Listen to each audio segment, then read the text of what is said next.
You don't need a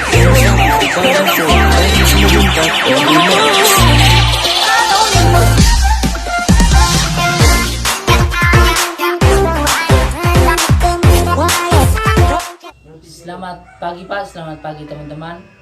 Pada kesempatan ini saya akan menjelaskan sedikit tentang asas-asas pendidikan. Asas pendidikan merupakan suatu kebenaran yang menjadi dasar maupun tumpuan baik pada tahap perancangan maupun pada tahap pelaksanaan pendidikan.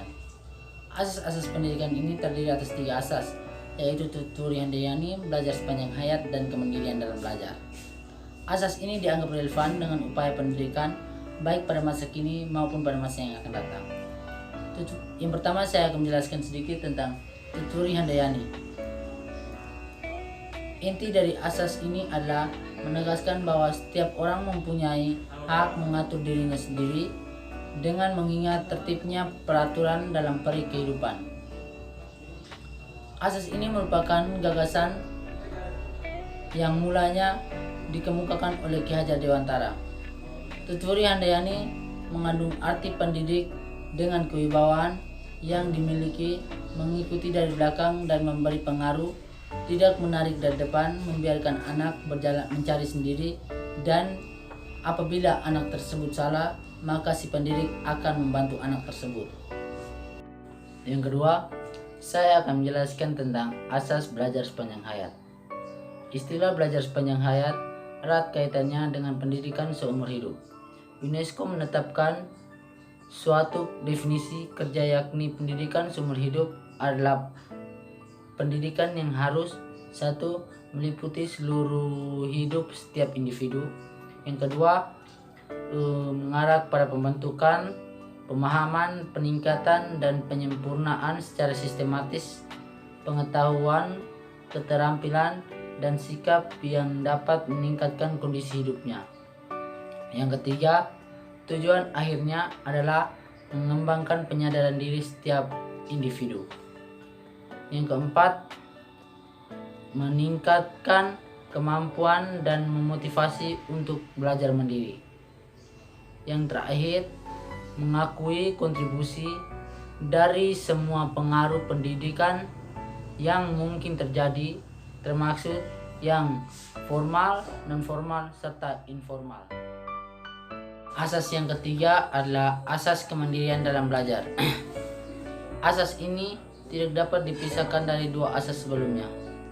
Implikasi dari asas ini adalah pendidik harus menjalankan peran komunikator, fasilitator, serta organisator.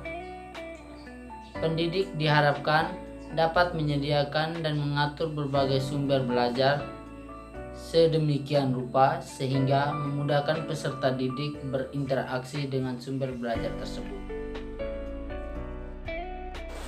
Berikut saya akan menjelaskan tentang cara penerapan asas pendidikan. 1. Dalam kaitan penerapan asas tuturi handayani dapat dikemukakan beberapa keadaan yang ditemui sekarang, yakni yang pertama, peserta didik mendapat kebebasan untuk memilih pendidikan dan keterampilan yang diminati di semua jenis, jalur, dan jenjang pendidikan. Yang kedua, peserta didik mendapat kebebasan untuk memilih pendidikan yang diminati. Yang ketiga, peserta didik yang memiliki kecerdasan yang luar biasa diberikan kesempatan untuk memasuki program pendidikan dan keterampilan sesuai dengan gaya dan irama belajarnya. Yang keempat, peserta didik yang memiliki kelainan atau cacat mental dapat memilih pendidikan yang sesuai dengan kelainan yang dimilikinya. Berikutnya, dalam kaitan dengan asas belajar sepanjang hayat dapat dikemukakan beberapa keadaan, yakni 1. Usaha pemerintah untuk memperluas kesempatan belajar yang telah mengalami peningkatan. Yang kedua, pemerintah dalam pengadaan dan pembinaan guru dan tenaga kerja kependidikan. Yang ketiga, usaha pembaharuan kurikulum dan pengembangan kurikulum serta isi pendidikan.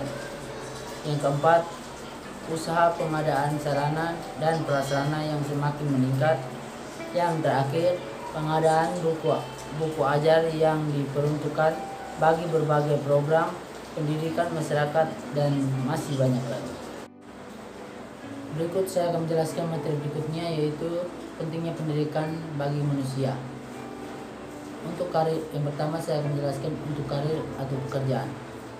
Pendidikan sangat penting karena untuk melengkapi kita dengan keahlian yang diperlukan dalam dunia kerja, serta membantu kita dalam mewujudkan tujuan karir kita sendiri. Yang kedua, menjadi manusia yang lebih baik dan berkarakter. Pada umumnya, pendidikan adalah dasar dari budaya dan peradaban. Pendidikan membuat kita sebagai manusia untuk berpikir, menganalisis, serta memutuskan, menumbuhkan karakter pada diri sendiri, juga merupakan tujuan dengan adanya pendidikan tersebut. Yang ketiga, membantu dalam kemajuan suatu bangsa. Untuk kemajuan suatu bangsa, pendidikan sangat berperan penting. Sebagian besar menyadari dengan adanya pendidikan, maka menghasilkan manusia yang baik. Tidak hanya dengan pendidikan, namun juga memerlukan keahlian yang cukup. Yang keempat, memberikan pengetahuan.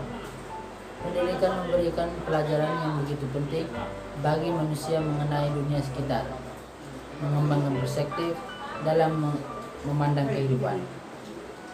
Yang kelima, memberikan pencerahan bagi kehidupan.